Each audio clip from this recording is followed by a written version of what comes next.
All right.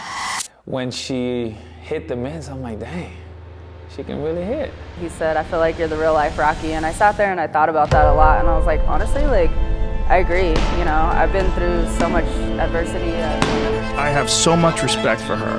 And I think she's one of the toughest girls in MMA, one of the toughest people in MMA. She's a fucking animal, Raquel Pennington. She really is tough. I'm a big fan of hers. And she's still got it.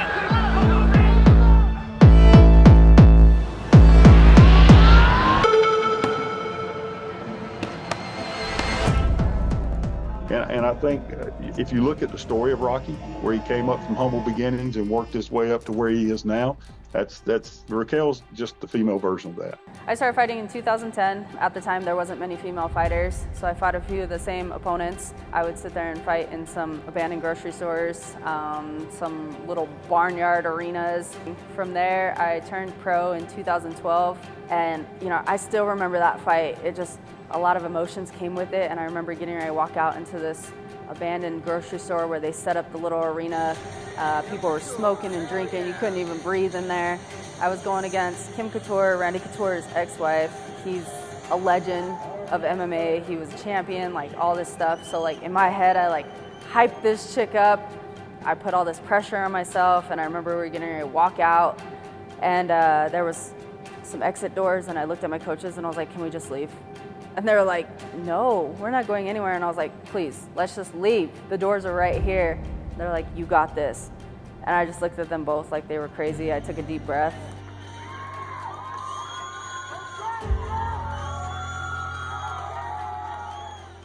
Went out there and I ended up TKOing her in the second round.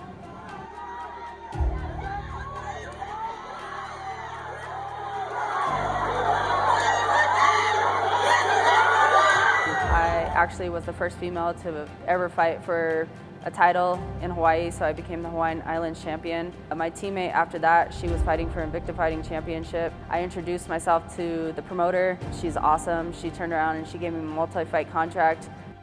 In the beginning, for me, when she started with Invicta, and we had to watch it on a laptop and hook the cable to the TV, you know, you'd close your eyes because you didn't want to see any punches or anything like that, or her to get hurt. I asked her, I said, you're going to do what? And in the early stages, I really didn't want her to fight because I was scared for her. I was nervous as a parent, as any parent would be. But watching her raw talent and watching her develop, those nerves went away.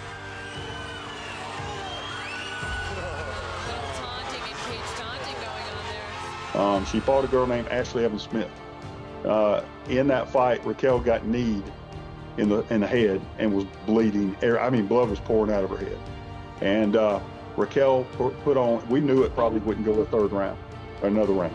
And Raquel put the bulldog choke on her, which is one of only two ever done in the UFC at that time. And when the buzzer went off, Ashley couldn't get up. She was passed out from what Raquel did. And when Raquel stood up and lifted her arms, the blood was running all down her face. That was probably the most memorable fight for me because I looked at her and I was like, oh my God, is she okay? I didn't even realize she won the fight. I was just nervous that she was okay because blood was everywhere. She was all happy and excited. I didn't know that she had gotten the second only ever bulldog choke.